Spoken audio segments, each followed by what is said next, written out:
a.m. on a Sunday morning. That means you all know it's time for Lisa's Changing Perceptions. And today, Lisa has some very, very special guests. We're going to let Lisa introduce them and them introduce themselves. But first, today's episode is brought to you by Lisa's Changing Perceptions. Lisa's Changing Perceptions.com. Self-empowerment coach, certified NLP practitioner, and hypnosis therapist. Lisa Efflandt, McHenry, Illinois.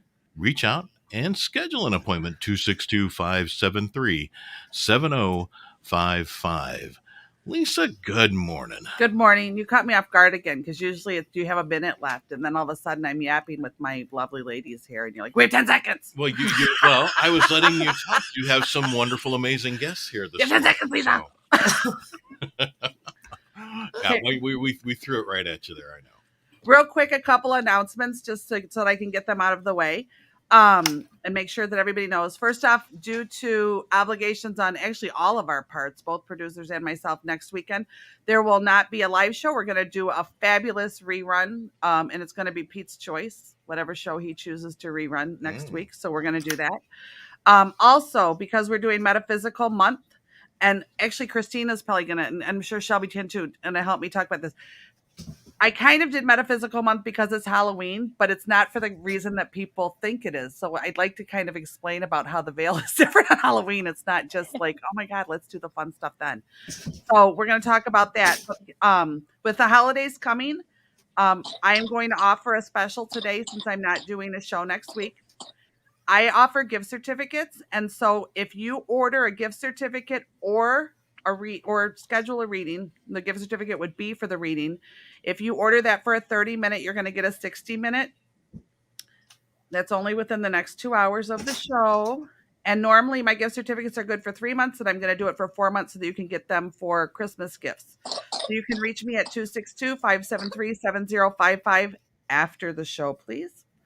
And we can do that, but it does have to be within 2 hours of the airing of this show. So by noon Central Time today, and then I'm going to cut it off because there's only so many of those that I can do. Also, I will be in the very near future hosting classes at the Bottle Shop in Lake Geneva, I almost said Illinois, Lake Geneva, Wisconsin. I will let you know as those come about what classes there will be. And at some point, Kristina doesn't know this, I'm going to grow a set and do a group reading. Oh, I'm so proud of you. I'm horrified. I'm horrified. But they have the coolest old haunted theater that holds like 50 people. Oh, that's awesome. And I'm like, yeah, I'll do a group reading here. This is the vibe. So those are my announcements. But yeah, and Kristina will appreciate how long I've been told I'm supposed to do a group reading and how absolutely petrified I am to do it. It's been years. Yes, many years. And it only holds like 52 people or something, but it's the coolest old theater, like the velvet flip down chairs. And it's just perfect, dark, mystical. As soon as I walked in, I'm like, do you know your theater's haunted? She's like, I've been told that before. I'm like, oh, very is. Very much is. Okay, we're good. So today I have Shelby and Kristina joining us. I'm going to tell you a little bit about how I know them, and then I'm going to let them introduce themselves. Although I am going to tell you that Kristina is also the owner of Mystic Rose Magic, which Pete has posted the link at mysticrosemagic.com. It is a fabulous metaphysical store, and she does have an online shop. And I'm going to do the other. I will say this about my online shop. I'm currently having problems with the website, so don't get upset about that. I lost my web guy, so I need to update my website, but it's still there. She has about everything under the sun there. So please support that. I'm going to do the other. I keep bumping them, Mike. I'm going to do the other announcement about mid-show when everybody's kind of settled in, because that one's very important to me too. So we will do that one there. But Kristina is my friend with another one of my wonderful friends that I met in a weird way and have had forever, and people don't always understand how it can be. Kristina, it's been probably, 15 years? Yeah, at least. We were both doing radio back then, and we just kind of met going to each other's shows, I guess, was how it turned out. Seems like, yeah.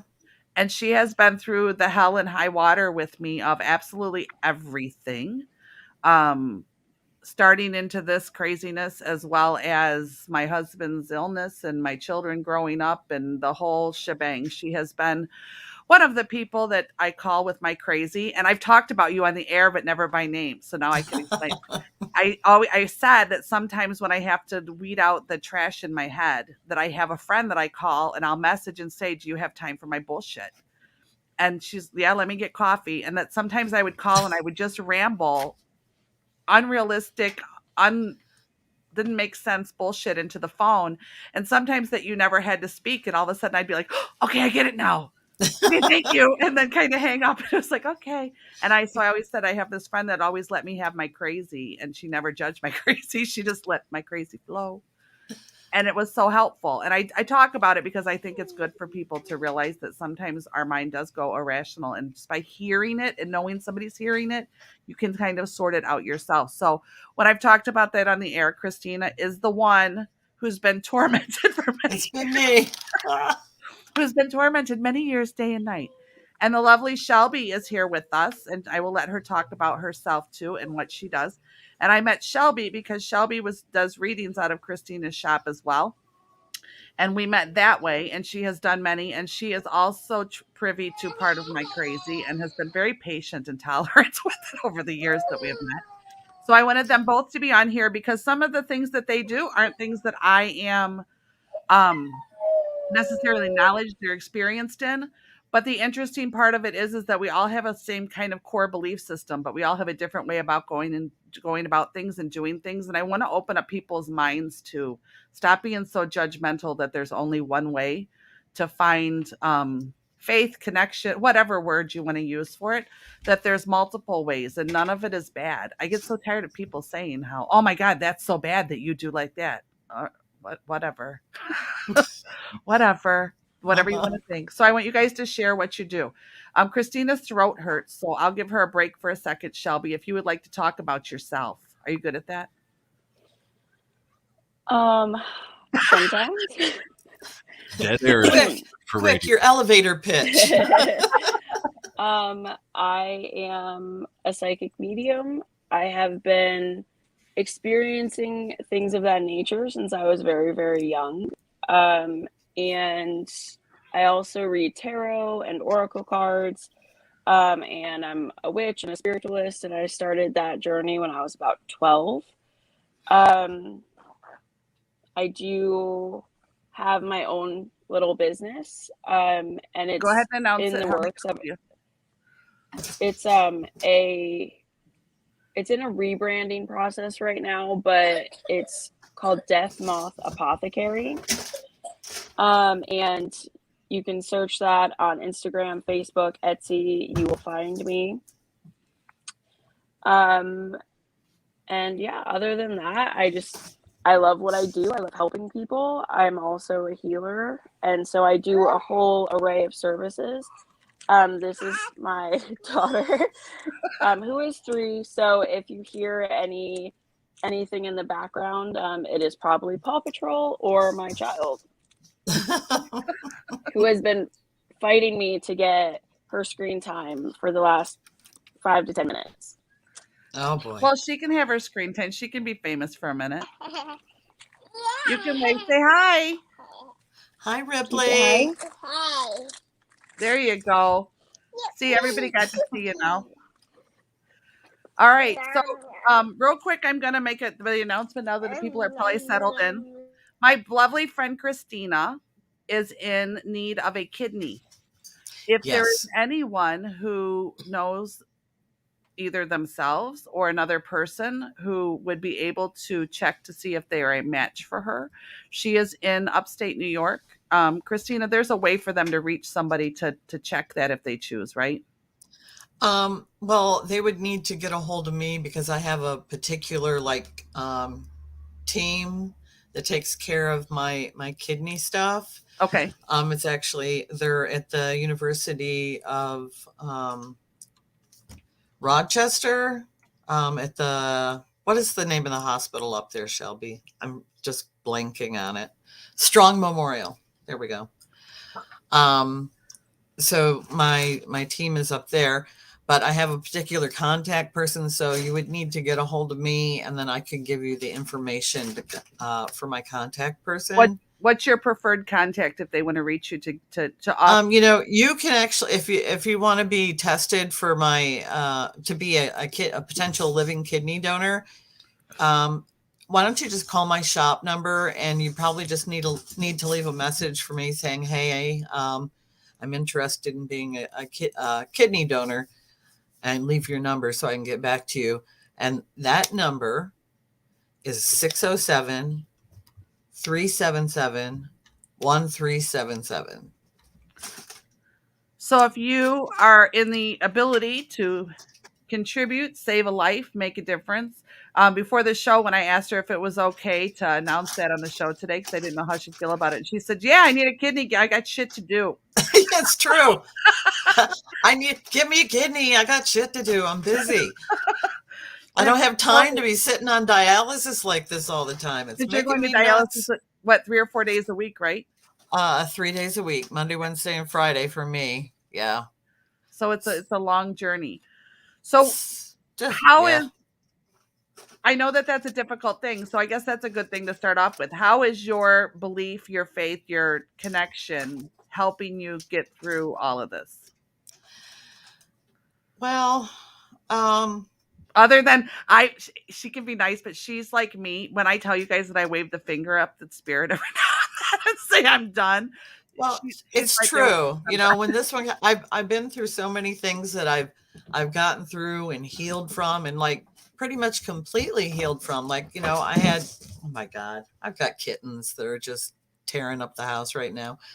You know, I've had couple of strokes they thought I was going to die from. I still have, you know, a thing in my brain from that. But I just keep going forward, you know, and I wasn't supposed to live, and I'm here, and I'm all functional. But part of that is my belief in, you know, kind of like that self-healing. I am an energy healer too.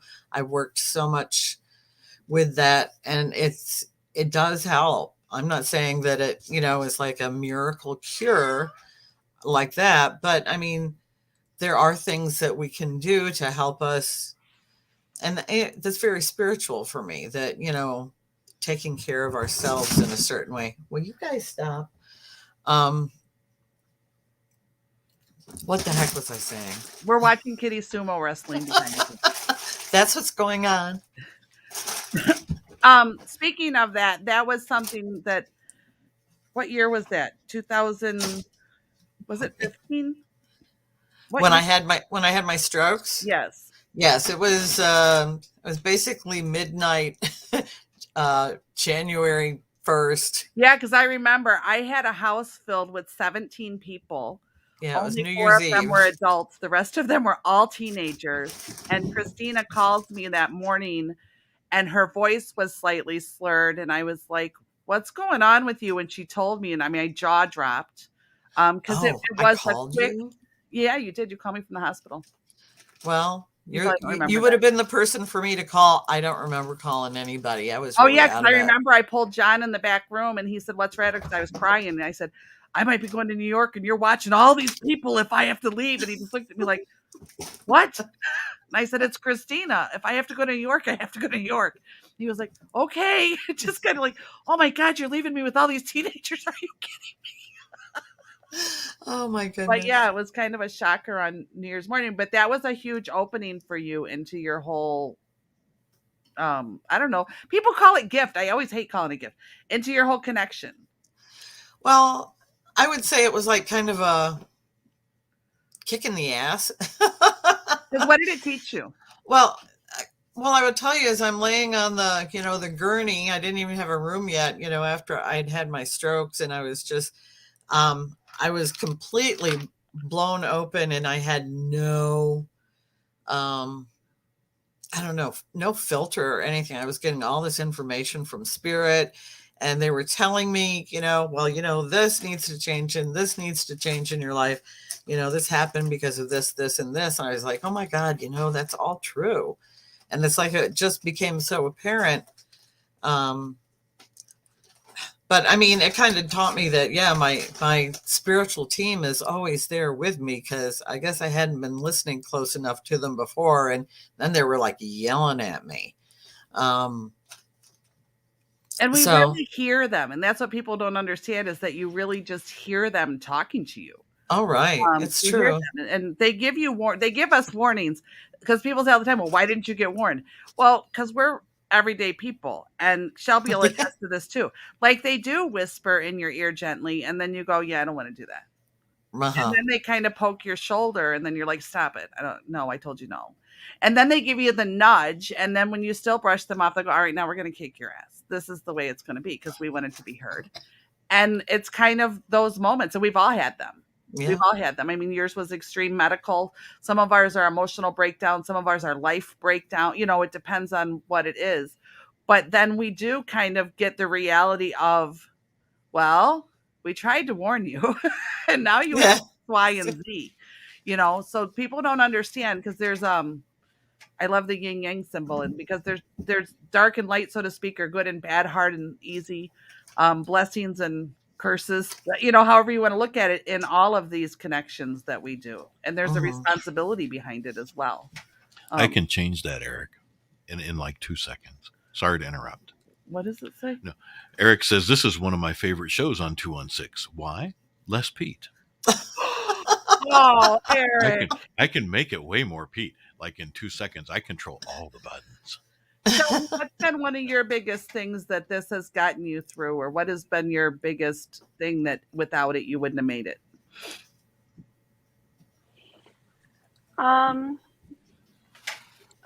Honestly, life in general.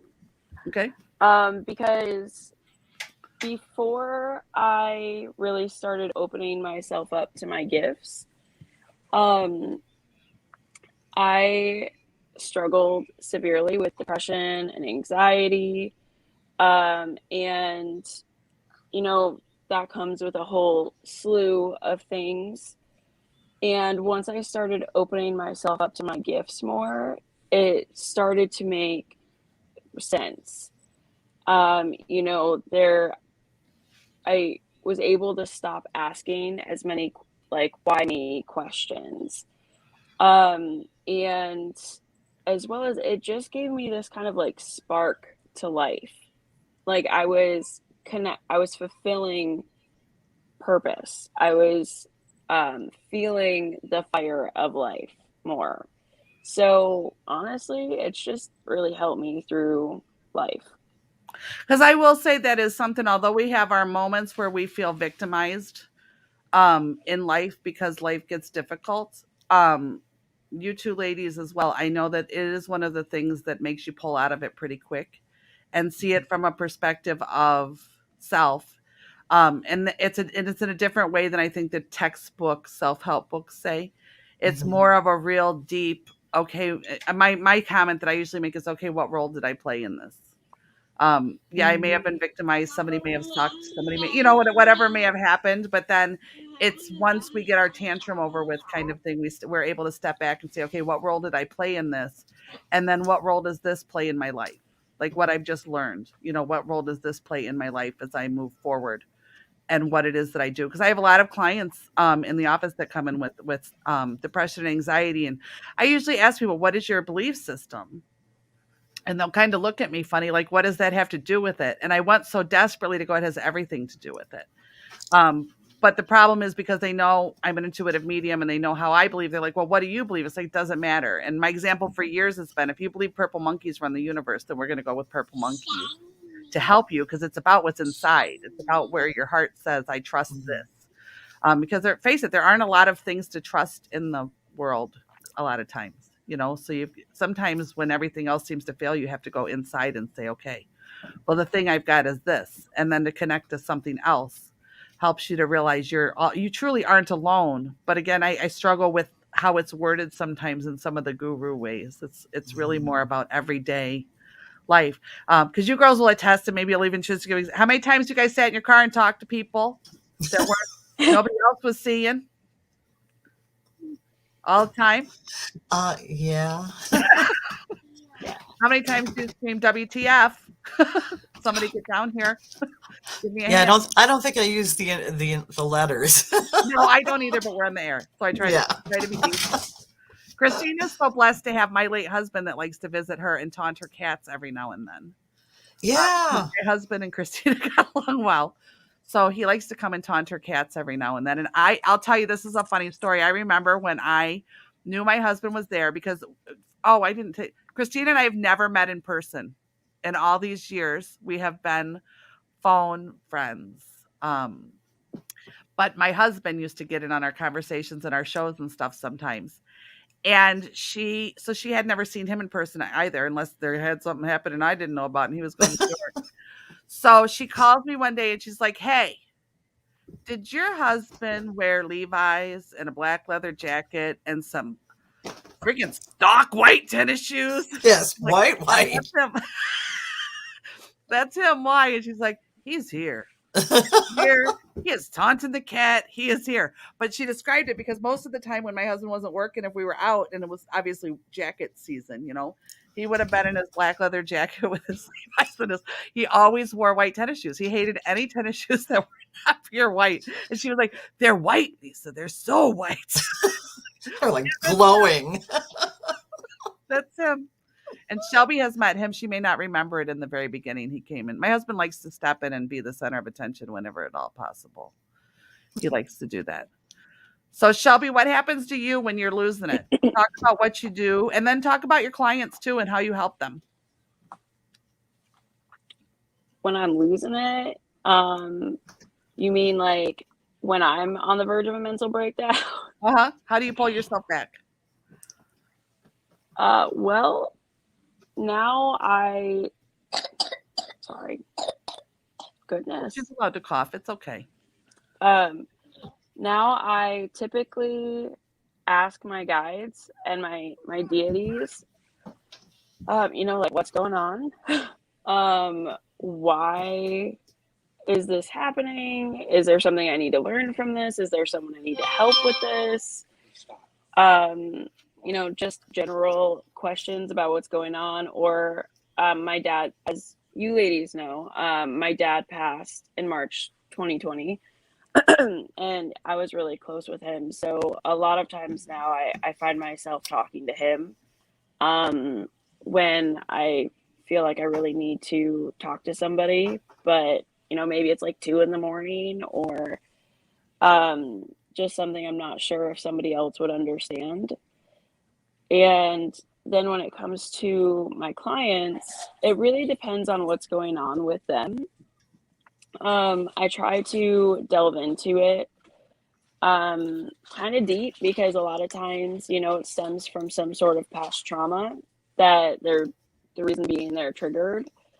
And, usually once we find that, and then we go from there with what they need, or if there's messages for them, I help them with that. If we can't figure it out exactly, or they just don't really want to talk about it, but they want me to help anyway, sometimes I just delve right into energy healing because when I do that, I can see their chakras. And so even if I can't pinpoint the exact life moment that triggered them or needed to help them or needed them to focus on, I can see what chakra is out of alignment, and I can kind of pinpoint from that what areas they need to focus on or work on. And I can also, I work on helping them with that, like cleansing it, clearing it, all of that fun stuff. So see, that's also part of the reason I wanted to do Metaphysical Month, because people think that the only way to do healing from past trauma or healing with life in general, but regardless of if it's currently a stress situation or past, is, like I do the hypnotherapy and the NLP and things, and those are considered the okay ways to do it, or people obviously go to talk therapists and what have you. But I wanted to kind of highlight and emphasize that there are other areas that you can do this in and how much benefit it gets. And that's why I thought you ladies would be great, because you've both gotten through a lot through going through self, but going through self in another avenue that many people don't feel that they can step into, because I know I'll speak for them and they can correct me, but we've talked about this before. I get frustrated and when people say, "Oh, you guys have this gift." My belief is we all have this gift. It's a matter of, do you choose to open up the box? Um, some people open it up and kind of just peek in to see what's in there and then leave it be. And then, some of us rip the lid off, jump in because we don't know what the hell we're thinking. And then anywhere in between. And it's just another way to heal. So Kristina's telling you, she wouldn't have gotten through what she got through, that in truth, many people wouldn't have survived, because we didn't talk about it for very long. But when she had those strokes, she had multiple strokes at one time, and she was very, very, very sick. Yeah, that night I had 2 strokes and 3 grand mal seizures. So, and she survived, and she not only survived, but she came back thriving. But she changed a lot of things in her life when she did that, because you've made changes to your diet, to your schedule, to your everything. Most of it had to do with the people in my life too. Yeah, there was a little toxic attachment that used to be a part of Kristina's life that's now gone as well. Yeah, there was one there that, yeah. But that also shows how much stress really does affect our lives. And yeah. My stress level was amazing. It was off the charts. And, when you get highly stressed, it makes it harder for you to, listen to your guidance. Because your head's crazy. It's, yeah. I call it the ball of yarn, like when all the thoughts get twisted up like a ball of yarn, because like you twist a ball of yarn up and it's all in different directions and you can't sort it out. And if you looked for the center or the core of it, you wouldn't be able to find it because it's everywhere. So I call that the ball of yarn mix. But yeah, we didn't really talk about how truly sick you were and how very the recovery was long and difficult. Yeah. It was months and months and months. Yeah. I was kind of bedridden for at least like 6 months. It seemed like, I didn't go anywhere except for to a doctor appointment, and that was in a wheelchair most of the time. And how many times during that time do you think you could guess that you just wanted to give up? I'm weird that way. When I was going through that, I did not feel like I wanted to give up. I just wanted to get to the other side of it, because I never once felt like I was going anywhere, even though through, the whole thing is like, they all thought I was dying, and everybody was like, "Do you have a DNR? Do you have a DNR? Do you have a DNR?" Like everybody. And it's like, oh, they all think I'm going to die. They all think I'm going to die. And I was like, I know I'm not going anywhere. I got shit to do. I'm not going anywhere. Good for you. And have you seen those doctors since? And are they surprised at how well you're doing? I have seen a couple of them, but not all of them. And the answer would be yes. She just put on her fire. I actually, as I was in the hospital for a week, and after a few days, don't want to go into the whole story, but there was like a newbie doctor who did something really stupid at like 4:30 in the morning and woke me up, and I punched him. I punched him hard, and several times I just sat up in bed and whacked him, several times, because he shouldn't have been doing what he was doing, and he never like woke me up to do it. And he was like a newbie doctor. It's just funny. It was something medical for all of you getting concerned in the moment. Oh yeah, it was something medical that he was doing, but it was like not something he should have been doing to a person who was, asleep. Well, I just wanted to clear that up because of how that might have sounded. No, because he should have woken me up beforehand. Don't ever. Well, he learned a lesson. He was a new doctor, But then my education and teaching. My neurologist came in a couple hours later, and you could tell he'd been laughing. He'd been laughing so hard. And he came in and he said, "Well, we don't encourage violence, but we appreciate that you had the energy to do it." Like, I wasn't trying to be violent, but damn. It was just a reflex. So is punching doctors like some spiritual, like, and initiation because I I know have you do. also I believe that the punched newbie a doctor, the newbie doctor needed to learn bedside manner sort of thing. And it was in his life contract for me to punch the shit out of him. It's interesting because I too have punched a doctor. However, I punched him when he was much, much younger before he became a doctor because he's Oh, okay. so I pre-punched a doctor. Pete was feeling the bond.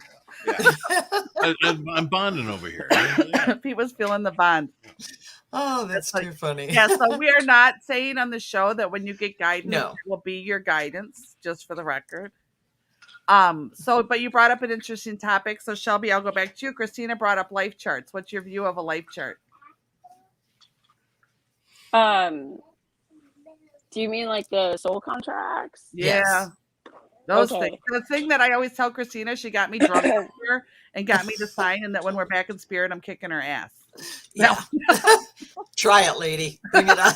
Yeah, no, she punched the doctor. I'm backing down. That's right. I'm a doctor punching somebody. So just watch it. I mean, for me, I think I was 5 when I punched a doctor. I was coming out of anesthetic and I heard them and I couldn't hear and I was like, when you're young, like the first thing you want is your parents, and I couldn't hear them. And so the doctor went to wake me up. I couldn't, my eyes were still really like fuzzy from the anesthetic. And I actually think I punched 2 different doctors because I went swinging both arms. Like I just started throwing and I remember feeling like the hit.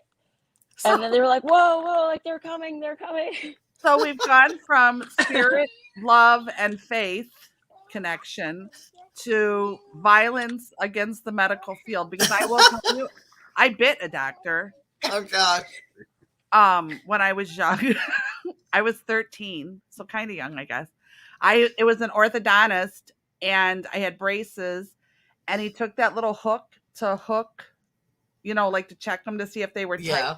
And it slipped and it cut my lip. Oh. Like it cut like inside, like where your Ow. thumb and your lip. And I said, oh, like jumped. And he said, stop it. It wasn't that bad. So when he put his hand back in my mouth, I bit him really hard. And he said, oh, and I said, it wasn't that bad. And this is a true story. He asked my mom if she would sign a contract for me to take my braces off early. Because he didn't want to see me anymore. Oh my God. So, all right, we're going to stop the violence now. We're going to go back to love and connection. Yeah, that's right. Do not encourage So violence. life charts. So back to soul contract, because our souls have to do this. We'll pass the buck. What is your belief in a soul contract? So, first, I suppose I should say I do believe in life chart soul contracts. But I also believe that they can be changed once you are in life. But it's something that I don't necessarily know if it's something you can consciously do as much as it's something that happens like in the background. So like, like when you're asleep, I know there is many stories I've heard, and I know it's happened to me as well, where like I would go, I go to sleep and I would end up traveling in my sleep and kind of making like a whole new side contract stemmed to my original life contract. So I do believe in them. I know before I had my daughter, I felt her presence around. Like she very clearly, like she picked me and my partner to be her parents, and our families to be her family. And she didn't tell me much other than that, but it was very clear that she had picked us. And looking back at my life and experiences, when I first learned about soul contracts, I definitely I think the first thing you do is really kind of look back at your life and go, really? I picked that. I'm with you there. Good grief. Yeah. Absolutely. We've had that conversation before, haven't we, Kristina? Oh yes, a million times. What the hell was I thinking? Yeah, I have related it to people when I've talked to it about childbirth. I've said, You decide you're going to do this and it's all exciting. And then the childbirth comes and you realize how much it's difficult and how much it sucks. But then the baby comes and you forget it all. And I said, that's how I relate to multiple lives. Like you get back up there and then it's like, oh, love and light. Oh, look at peace. Yeah. Oh, look at the little people down there. They need help. Let's go help them. Let's do this shit. And we'll go to, this sounds wonderful. And then they dump you into the fire. And you're like, hey, wait a minute. Where's the whiteout? Where's the whiteout? Yeah, There's that's gotta be a like, spiritual whiteout. So obviously what I'm about to bring up is like a huge topic, and we don't have to like go into the actual topic, but it's like this spiritual war that's going on, you know, the good versus evil, or, you know, good versus bad, whatever. They like, I've heard so many love and light people and spiritual people say, oh, like we all picked this time because it's such a great time to be on earth. There's so much going on and we wanted to be here for the change. And then like you're living it and you're in reality with it and you're like, same thing, like, really? Like, really? I picked this. This was my choice. Right. I have to say, like you told that me what was going to happen, right? Oh well, my goodness. Kristina has an interesting part to this too, because she's the only person I've ever met that's had that is this experience. Because I know what she's about to tell you. Oh yeah, I'm fortunate that I have a memory of just before I was born, I'll say. And I knew at the time that I was so excited to come here. Like I was overjoyed. I mean, it was like, this is the place to be. I don't have words to describe the amount of joy that I felt knowing I was coming here. You know, I got to see, you know, who my parents are going to be. And there were, I don't know, conversations and life contracts. I mean, I don't remember all of it, but I remember the emotion and the joy. This was the place to be. And so when I remember that joy and how much I really wanted to be here, it helps me when I'm having the most difficult times, because I'm like, this is hard, but for whatever reason, you know, this is the good stuff. And I was so excited to come here and just couldn't wait. Let's go, you know, and somehow that's helpful that I have that memory. Well, and some people believe that or don't believe in soul contracts, or that they can be changed because we have free will, which I do believe in free will. So with that, what is your interpretation of the illnesses and the strokes and what have you in your soul contract? Do you believe that that was part of your soul contract, or do Yes. you believe that, okay. So do you believe it was meant to teach you certain things at certain stages? It's something what I think it is something I'm not really comfortable like discussing. Okay. I mean, in this format, but there's definitely a purpose for it, and it has to do with family. Okay. And your growth as a person, as a spirit, as all of it. And you guys both, I know you guys both do, but all believe that we've had multiple lifetimes. And that's Yes. why I've started to relate when people ask me about it to childbirth. I'm like, because once you get back up there, you forget it's all love. It's just this unconditional love, this happy place. And then, so of course, just like you decide to have a second kid, because you forget those hours were horrid. And you forget it because the minute it's there, it's just this love. So when you cross over, it's the same thing. Like you're there. I've been told It's also that hormone flush that you get. They I don't see death often. My mom and I just had this conversation recently. I don't see death often like other people see death, and people get confused about that, because although I grieve and I get sad, I mean, geez, you, Kristina, of all people, have heard me sob about my husband dying, but I don't see it. I see it as sad for those of us here. Right. I don't see the loss for the person. They got to go home. You know, like It's true. they're where everything's wonderful. So I believe that the sadness and the grief is ours. And I guess that's part of my mentality of then I honor their life while they're here, you know, to make it matter that they were here, because they're back there. They're not suffering. And I love this. And I'll ask you guys both this for clients that come in. I have people regularly that say, oh yeah, I'd love to talk to so-and-so, but I don't want to bother them. far as spirits, because there's this belief that, it's a life 3D belief that, you can only be in one place at one time, and that they're not everywhere. Yeah. So whichever one Yeah, you guys want to touch, that one. do you want Shelby, to touch that, Shelby? Sure. how do you see spirit that way? I'm sorry, my throat's just really You're giving getting out on me right this second. No, you're good. I don't mind talking. I just had to hand Ripley a drink.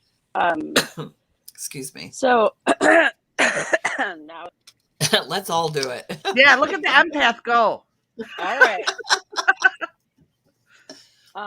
So actually, I'm in moments I remember. Oh, hey, I'm psychic. Because when you were originally asking me about, have my gifts help me through anything hard in life, I chose to bring up just life in general because it has, like, that's probably one of the biggest things it's helped me through. But one of the other things it really helped me through was my dad's passing. But it was a totally different experience for me. I've only been around, it's okay, honey. I've only been around like someone's death day twice in my life. The first time was my uncle, and I was a teenager, and I didn't really get to be around him too much at that point. I was just kind of in the same house as where he was going to end up passing. So there wasn't, at the time, I wasn't super open with my abilities. So there wasn't a whole lot that I know, like, I could feel stuff, and I knew that there was stuff behind the scenes going on, which I keep referencing, like, behind the scenes and stuff. I guess I kind of imagine everything's a movie. So, like, the spiritual side, the spirit realm, all of that, it's like behind the scenes for me. And so with my dad's passing, though, I was there. I was present for like the 3 days prior to the day of. And it was just a totally different experience for me. I witnessed the entire living room full of my ancestors, my past loved ones, everyone there around to support my dad transitioning back to his original form. I felt the time shifts that happened, which was crazy. It was really cool, but crazy. And I witnessed the way it was affecting the other people around me who may not be as psychically inclined as I am. And what was really cool, though, was some of the things I was witnessing, they also were feeling and witnessing. So the whole process is actually a very interesting one. And it's something that really intrigues me. And I would not be surprised if at some point in my life I become a death doula, just because of how, like, I'm like in awe over the transition and the process. But I do know for sure that the next day, so my dad passed at 10:14 p.m. On a Wednesday night. Now, the next morning, I had dreams about him. I had visions about him, like, as I was waking up. His girlfriend, who was also there, had dreams about him. And immediately, I, like, saw him just, like, happily, like, floating through walls, like, chilling, super happy, eating food that he hadn't been able to eat the past few months of his life, stuff like that. And so it's very interesting how the other side works and what we can see of it. Because I love the fact that you called it the original form. Because people tend to think that this is our original form. It's like, no, we're just borrowing this. And I don't, what? And I'm coming back, just for the record, with nice legs and feet next time. I'm just for the record. But yeah, this is not our original form. And that's another misconception. And I think that it divides people from it, because I love the fact that you said original form. Yeah. And I think one important thing, like one important way that I could kind of compare it is the way we see deities. Okay, so so many people believe in deities, whether that be God or Kali or Loki or Thor or Freya or whoever. But everybody believes in them. Well, not everybody, but a good chunk of people believe in them. And so, I mean, how would they be able to see all of those people at the same time if they couldn't be in multiple places at once?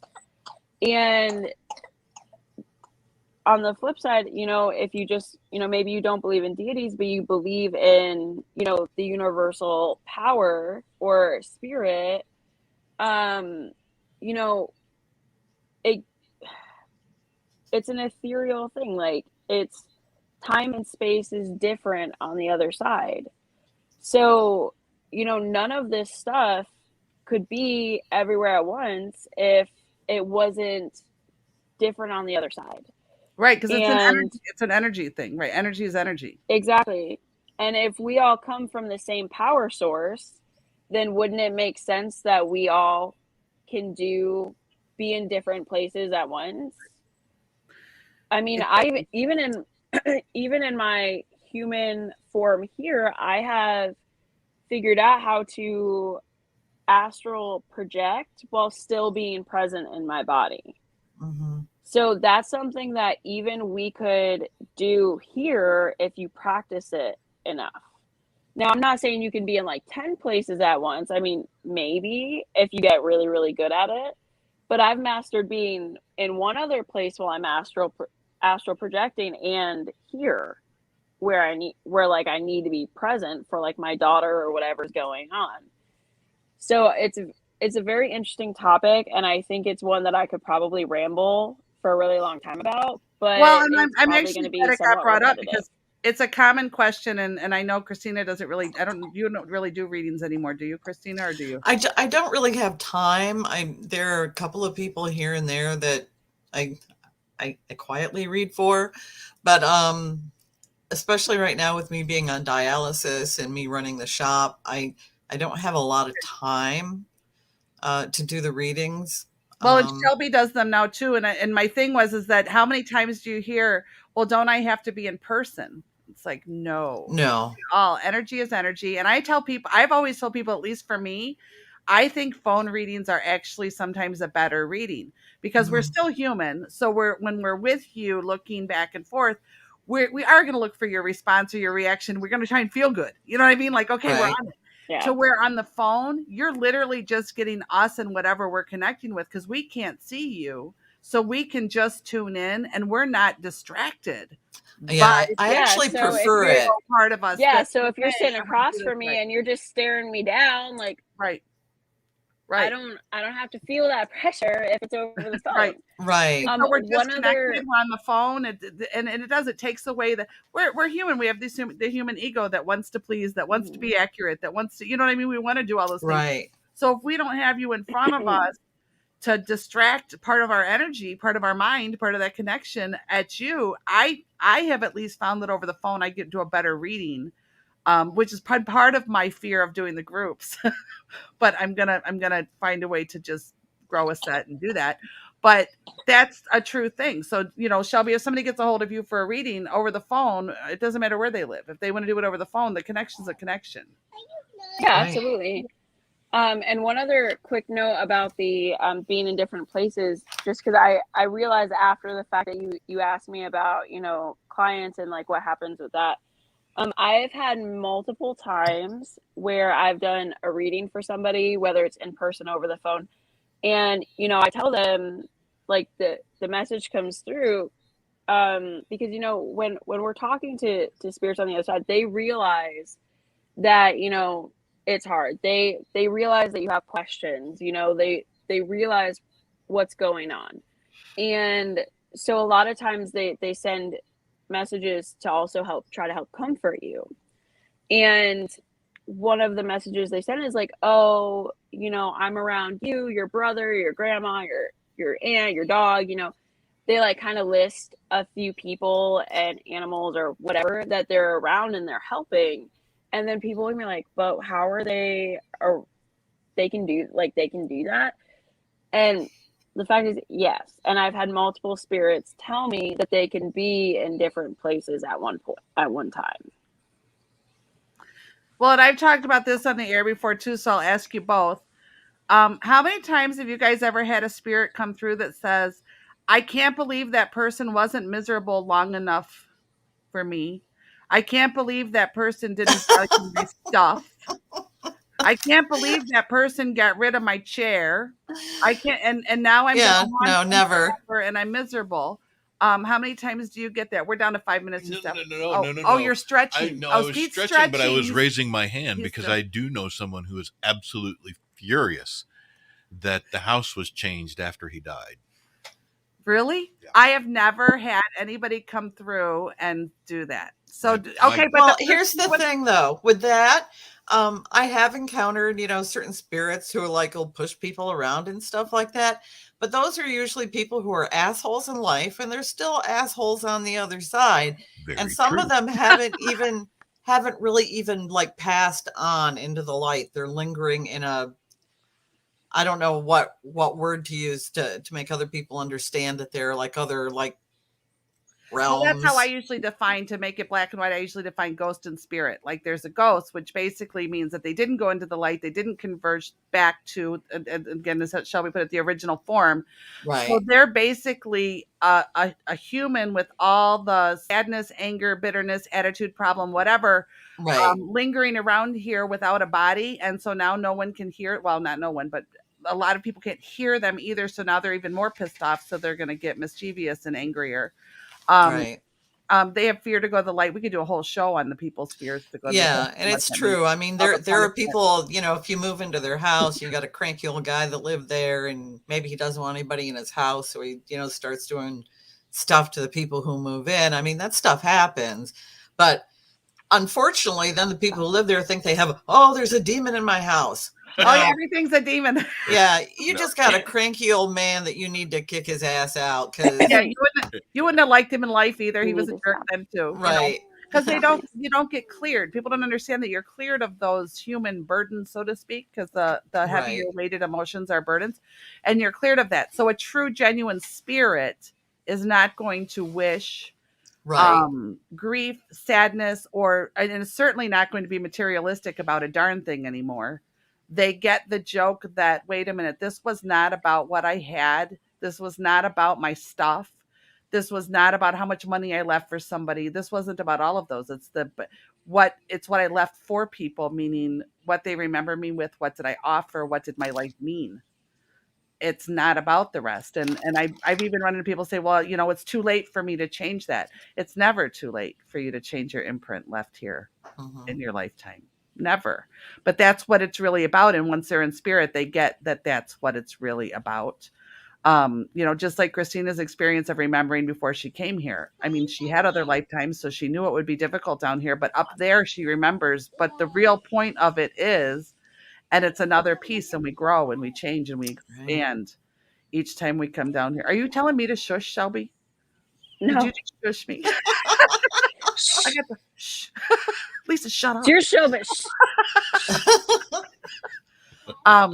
So for people in grief, what I guess, because we've got 7 minutes left. So for people in grief, so that we can offer some healing with your experiences that you guys have had, both personally, because I know you both have been through major struggles, but also with clients, what would be a word of advice or a word of experience that you'd give to somebody who's grieving a loss, who doesn't know what happened to somebody that they love? Look at them both stumped. She didn't tell me she was going to ask this. So she didn't tell me she was going to ask anything. The problem is it's so individual to the person and the situation. I know that there are universals with grieving, but everybody came to you and said, what happened to my loved one? Are they okay? Because that's always the common question. Oh, I would tell them that they're okay. And how would you, what would you, what? Can I throw something out for that? Because when my grandmother died, not so much my grandfather, my mother's parents, my grandmother died, my mother and her brother's sister, they wanted to know how she was. And I don't do the reading thing. I don't do the exploring thing. but I reached out and she was there, and she was just like she was very kind, very sweet, but she was very firm in that, I'm fine, but I'm done with all of you, at least right now. Your She's bullshit like, could have stopped right now. yeah, she was basically, I'm here, I'm having tea with my sister, and that's where I'm going to be, because her sister had since passed, but she's having tea. She's very English. But they were having tea and they were talking and they were getting to enjoy each other, and she wanted to be left alone in no uncertain terms. And so that was one of the few times that I've intentionally tried to reach out to somebody who had passed, but she was very, yeah, I'm done with you guys. No, leave me alone. She wanted her break. She Yeah. wanted her, because what we've talked about too, and I don't know, you two can speak up on this too, is that when we cross over, part of it too is that we get to review our lives, and we get to review what we learned, and we get to review, and this is what I've said religion may consider punishment, and where the punishment part of the religion came, is that we get to review not only how we felt in life, but also how we caused others to feel. But it's not meant for punishment. It's meant for learning and experiencing and for growth. But I could see where there's some people who would think of that as punishment. They had to sit and think about how they made other people feel. But that spirit was saying, you know what? I dealt with a lot of dramatic bullshit down there. And for right now, I'm fine, you guys. Go do your thing. Mm-hmm. I'm enjoying my thing now. Did you just take my friends off the air? No, not at all. Oh, I saw the screenshot. Did you just point out my beautiful ladies? No, I enhanced you. Don't do that. Is what I did. Yeah, don't do that. Not on the jump. Don't do that. You still can't see yourself that well. You're fine. Okay. You just deal with it. Go. So we have 4 more minutes left. So or 3 now. Real quick, both of you say who you are and how they can reach you. I'm Kristina Hallett. You can reach me at my shop, mysticrosemagic.com. There it is. My website. You can call the shop at 607-377-1377. Maybe you want to get a reading from Shelby if she's there. She's going to be there Saturday. And I believe that she's open for doing phone readings while she's there. Are you open for that, Shelby? I am. Okay. And so you can call. Drop a kidney off, right? Or maybe you want to call to go drop a kidney off. Yes. Oh, yeah. Yeah. Also, if you're somebody who's willing to be tested to be a living kidney donor, I don't think it matters where you live. I'm in upstate New York, but I don't believe it matters where you live. They have branches everywhere. They tested my brother. He lives in Montana, for example. So you could call me again at the shop. Just leave a message because, like I said, I do have a lot of doctor's appointments and I'm at dialysis a lot. So leave me a message, 607-377-1377. And, either if you want to get a reading from Shelby over the phone, or maybe you're willing to be a living kidney donor, leave your information. Either way, would love to hear from you. And I was just going to say something. Now I forgot what it was. So Shelby, you go, because now I went blank. So Shelby, you go. Okay. So I'm Shelby Davis. You can find me on social media under Death Moth Apothecary, or Facebook. I'm currently in the process of changing the name, so it's Tarot by Shelby on Facebook. And I have green hair in the picture on Facebook. I change hair colors a lot, but I'm also at Mystic Rose quite often, either teaching a class or doing readings. And so if you can't find me for some reason, you can always contact Mystic Rose, and then she can pass it along to me and I will get in touch with you. Perfect. Thank you, ladies, both for coming today. I encourage you guys to please share the show and the information. Pete's doing the 1 minute thing. Share the show and the information. Either get a hold of Shelby for a fabulous reading. She is one of the people that I call when I want a reading as well. Or to contact the shop and place an order, or of course to possibly be a living kidney donor. As Kristina put it, as her motto is, I need my kidney, I have shit to do. It's true. I'm busy. Ladies.